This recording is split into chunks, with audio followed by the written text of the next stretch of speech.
Welcome to the Art of Building Your Team. My name is David Melhado, Head of Marketing at UnitedMasters. I'm really excited to host this webinar tonight because I'm doing it with one of my good friends that I've known for a long time, King Carter, manager of the DaBaby, Toosii, EVP of South Coast Music Group. We've known each other for over 10 years now. And, we wanted to put together a webinar to kind of talk about some of the things that you need to really consider as you're building your team, right? Because just because you're an independent artist, it doesn't mean you have to do it alone. As you develop and grow your career, building the right team is very important as it plays a major role in your success. So I brought Carter on to this webinar today so we can have a quick conversation about some of the things that he experienced along his journey. So what's up, Carter? How you doing? What's up? I'm all right. Doing real good. How you? Good. So as I mentioned, like our relationship goes back over 10 years, right? Back when we was in Atlanta, you was in Charlotte, and at the time you was an artist. And I would always come to Charlotte, and we built a relationship over time. Right. So I always knew you as an artist, as a hustler, like you was moving around, people respected you in the city. Right. But then I remember receiving a call like maybe 4 years into our friendship where you told me that you had discovered this artist. And that artist was DaBaby, right? So back then, he wasn't who he is now, obviously. But curious to hear from you what it was like transitioning from being an artist yourself and then discovering DaBaby. So can you walk us through like how that process happened, the transition, and ultimately some of the things that you was able to sell DaBaby on to allow you to be his manager? Right. The process was it was crazy because I was going through a real weird transition. I was, like you said, I was an artist, and not only was I an artist, I was like probably the biggest artist locally that there was, and I think that's what attracted DaBaby, to make sure that he listened to me at that moment. You know what I'm saying? Because he knew what I was doing. He had seen it. I had put in a lot of work, and I had built a lot of relationships. But I mean, that's that question, Dave. Though it's kind of like it's so many layers to it as far as like how I got with him. You know what I'm saying? And some layers are crazy, But long story short, we had a mutual friend that we both knew from other type of dealings in Charlotte, and this guy named Money Only Mo introduced me to Baby.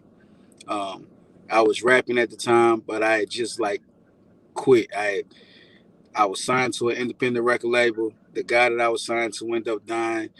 I lost my love for creating music, but I still wanted to be involved in music.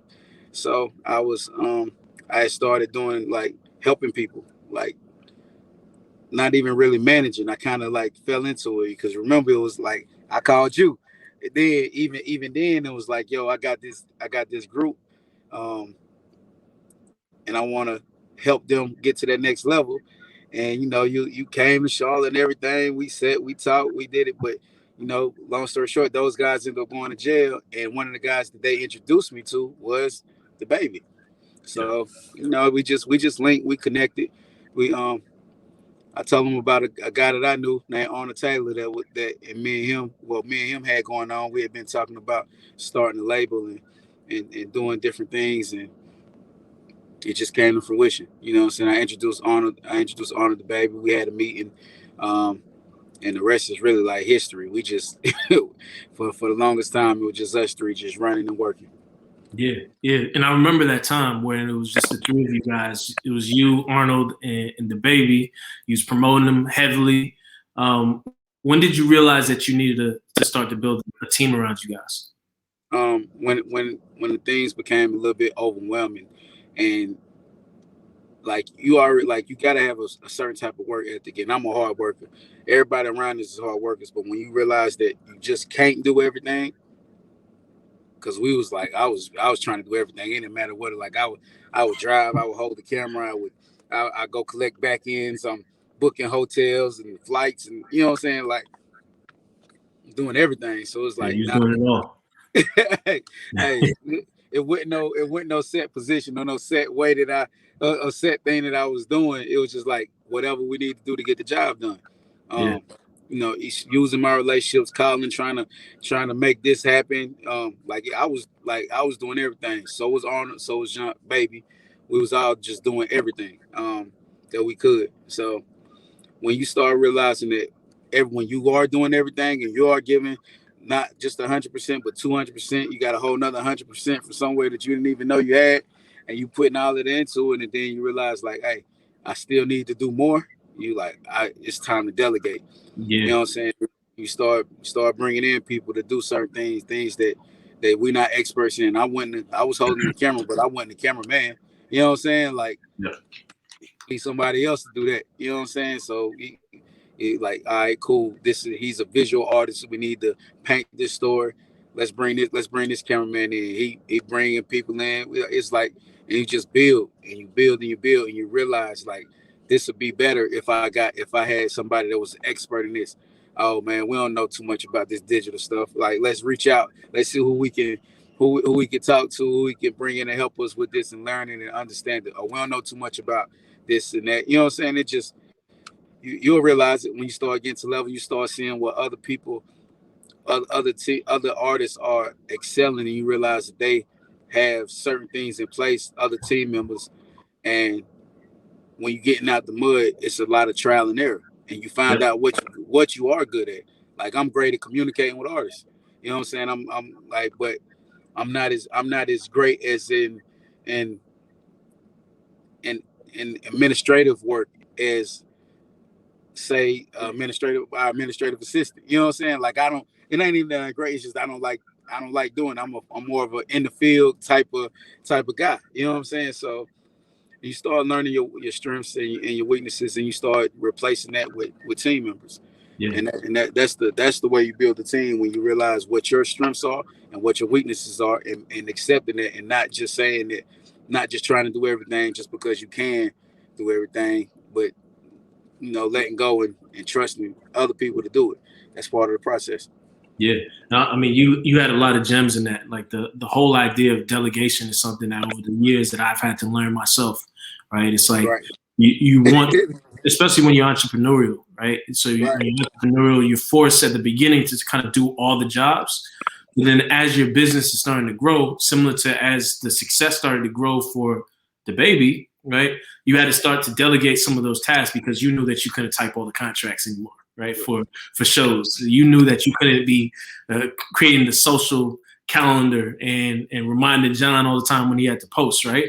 So I think like Right. that's one of the key things where it's like understanding over time that there's certain things that you might not be skilled in, and then finding someone who's really skilled and that's their expertise.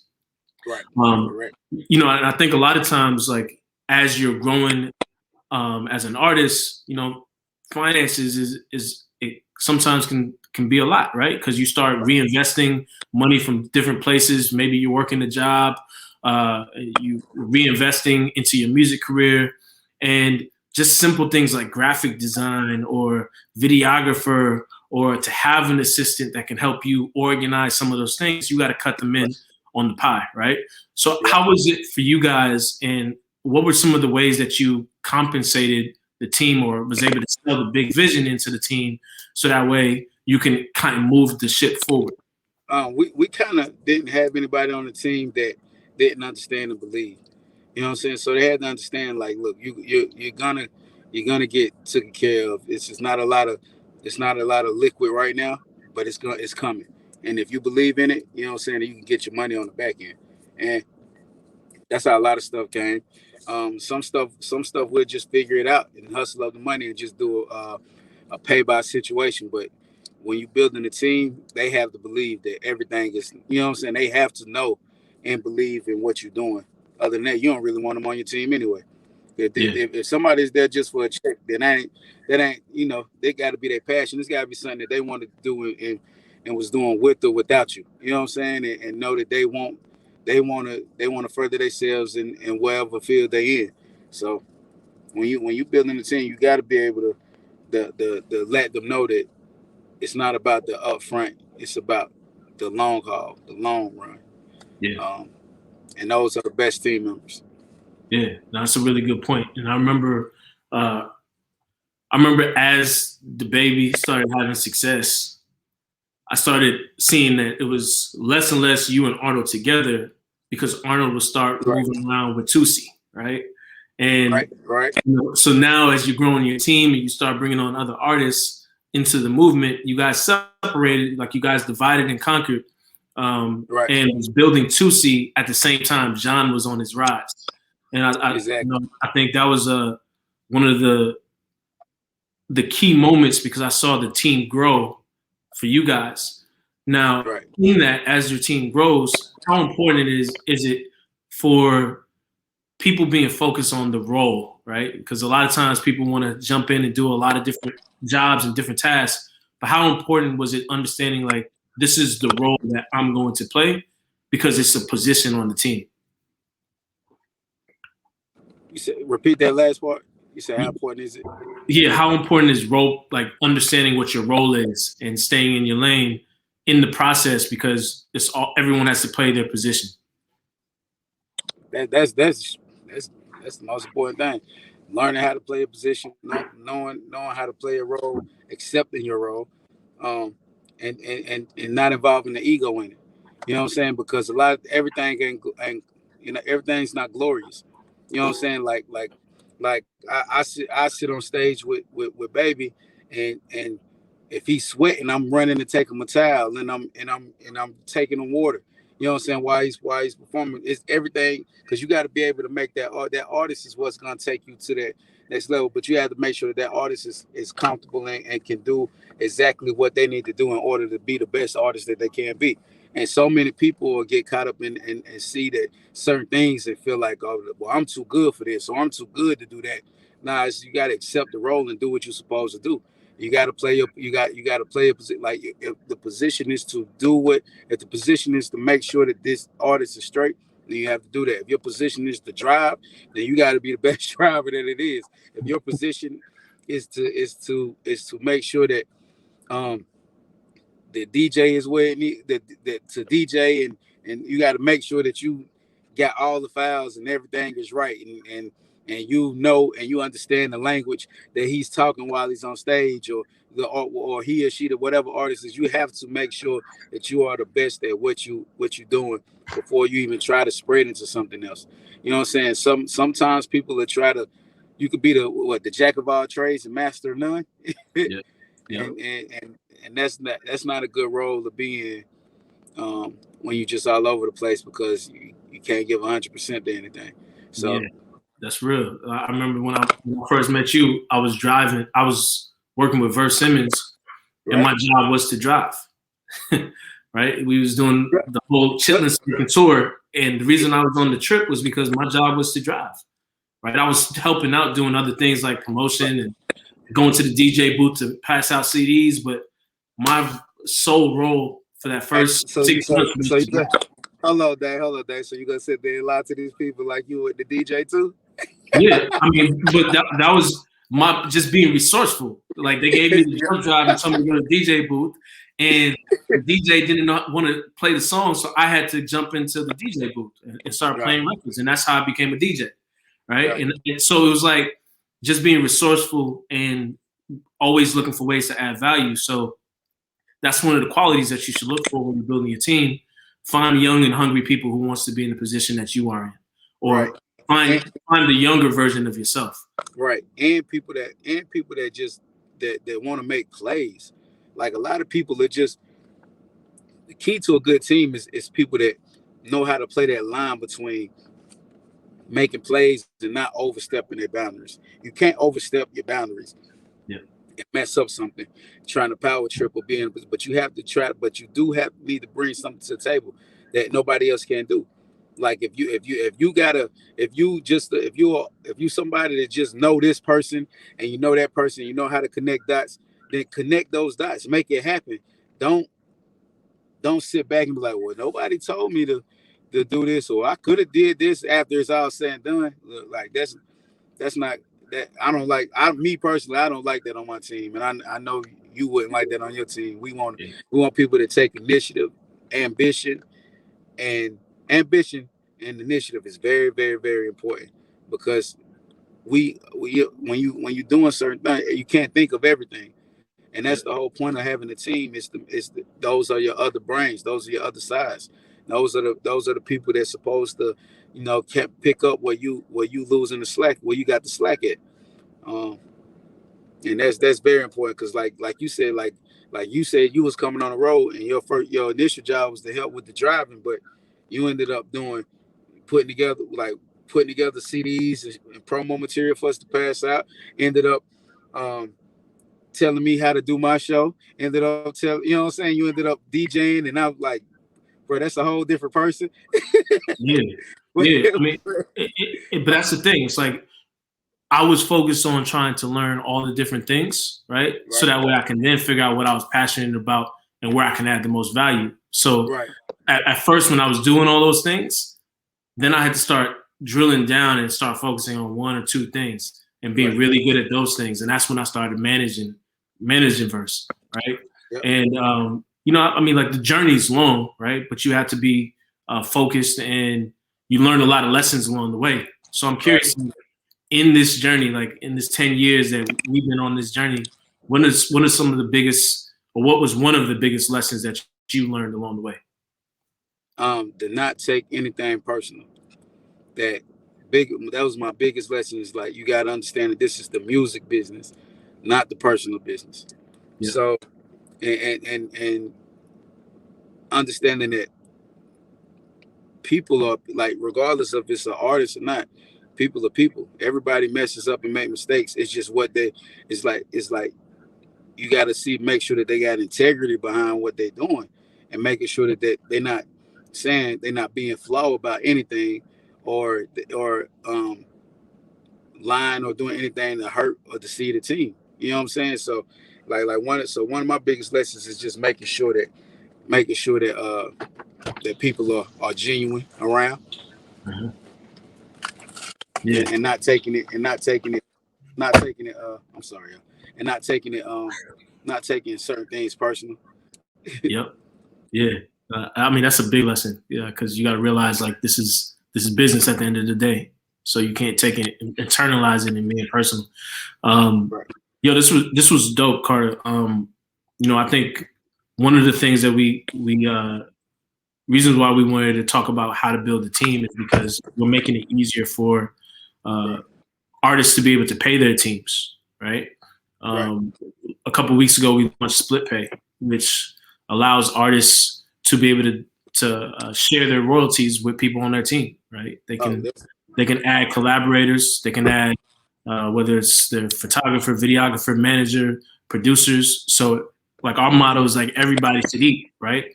Everyone should be able to participate, and we're making it easier for artists to be able to do that with Split Pay. So with So with UnitedMasters Select, it allows artists to be able to share the royalties with their collaborators and their teammates.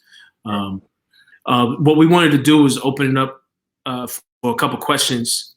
Okay. So if you can, just drop some questions in the comments, and we'll throw them up on the screen, and then Carter will attempt to answer most of them, as many as we can. As many as I can. So just drop it in the comments, and we'll get to your question. Sorry, y'all. Sorry.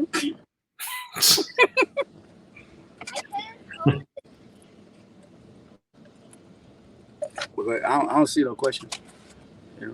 Cool. How do I market my songs and sound more? I don't know if there was a second part to that question. We'll answer the first part. Carter, what were some of the things that you did early on with DaBaby to songs and bring awareness to the songs? It's really just figuring out who you talking to.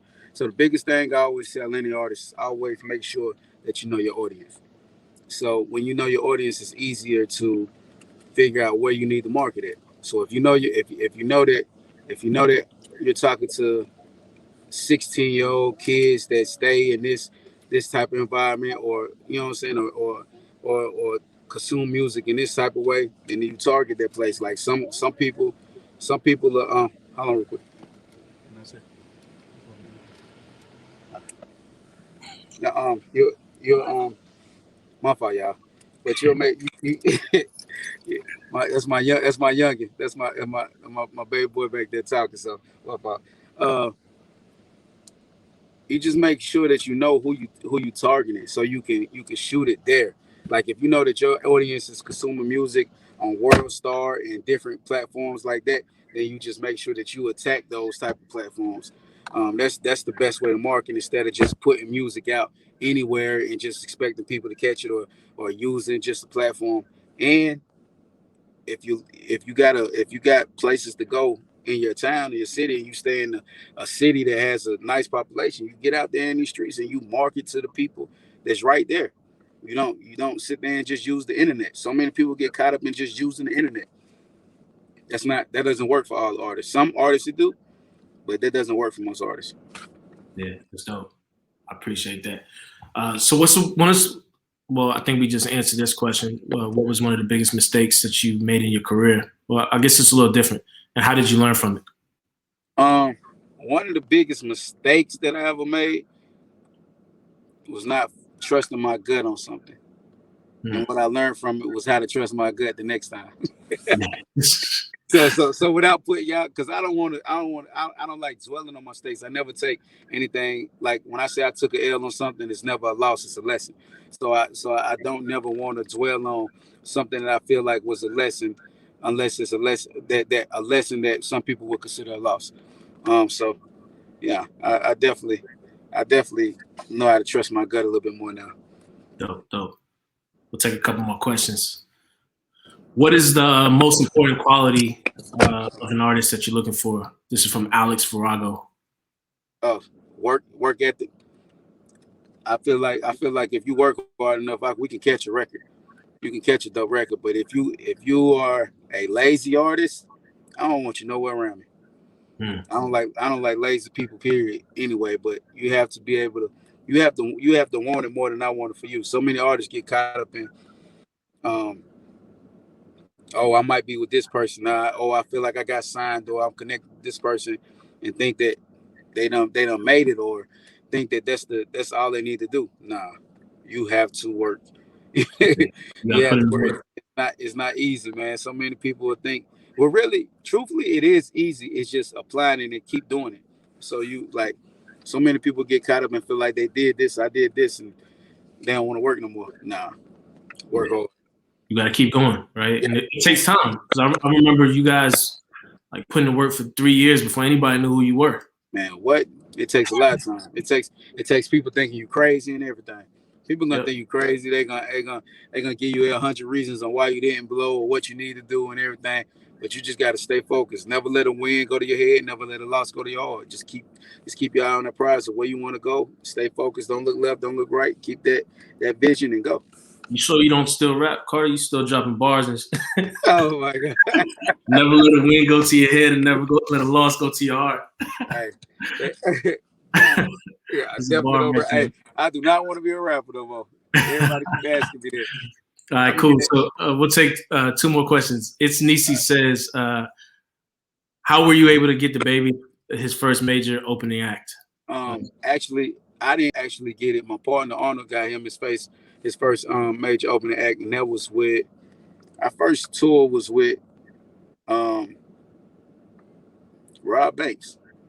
I'm not familiar. Too many people know Rob Banks is like he's real big in that Broward market, and he in that I don't know how to describe that type of rap, but it didn't even our genres of rap, the genres of music didn't fit. But Baby definitely was killing everything. You know what I'm saying? Like it didn't matter what crowd. He's one of those guys that when he performs, he can win you over from a performance. So, you know, and he's a star like that. So it didn't matter who we put him in front of. And then the next tour was the Black Youngster tour. You know what I'm saying? And that was dope too. So It was just using relationships though. I want to have relationships with both of those two managers. Dope. All right, so we'll take one more question because I know we're getting short on time. This is from Erica Grapes. Since you come from being a successful artist experience, do you feel like your approach to the music business has a more artistic vision rather than more technical? Yes, I do. I feel like I'm more of a player turned coach. I'm more of like a Steve Nash, Tyronn Lue type of person in this game than a suit. Somebody that just came from training, or you know what I'm saying, or that type of experience. I feel like I've actually had the time to be an artist and understand the language of artists, and be able to talk to artists in a way that I feel like they'll understand. You know what I'm saying? I think that's why Billboard named me the Artist Whisperer. You know what I'm saying? So it's dope because I feel like I connect with them, I connect with all artists in a different way. And once they get to know me, they realize like, okay, all right, I can really trust what this guy's saying. I like what he's saying. Like dang, you must still be an artist, and it's not, and it's not that. It's just I'm still in touch and in tune with that part of me. Yeah. Nah, Carter, I appreciate you just taking the time and just spreading this wisdom. It's like, these are the conversations we have all the time, right. But I thought it was going to be impactful for us to be able to share it to our United Masters Select artists because, being independent is hard, and it's a journey, but the payoff in the end is so great, So I think, hearing more of these stories and these experiences from people who have been successful is really impactful. So I appreciate you again for your time. And I appreciate you having me. I love being able to like share my stories and pay it forward. And hopefully I said something to somebody that could spark something and be like, oh, okay, I get it. Let me do this, and they'll be able to apply it to what they're doing. Yep. And just like what it takes for an artist, it takes a lot of relationships and building, good relationships. I definitely cherish our relationship and our friendship. Yeah. Because you always show up. So I appreciate you, brother. All right. Appreciate you. Cool. Thank you.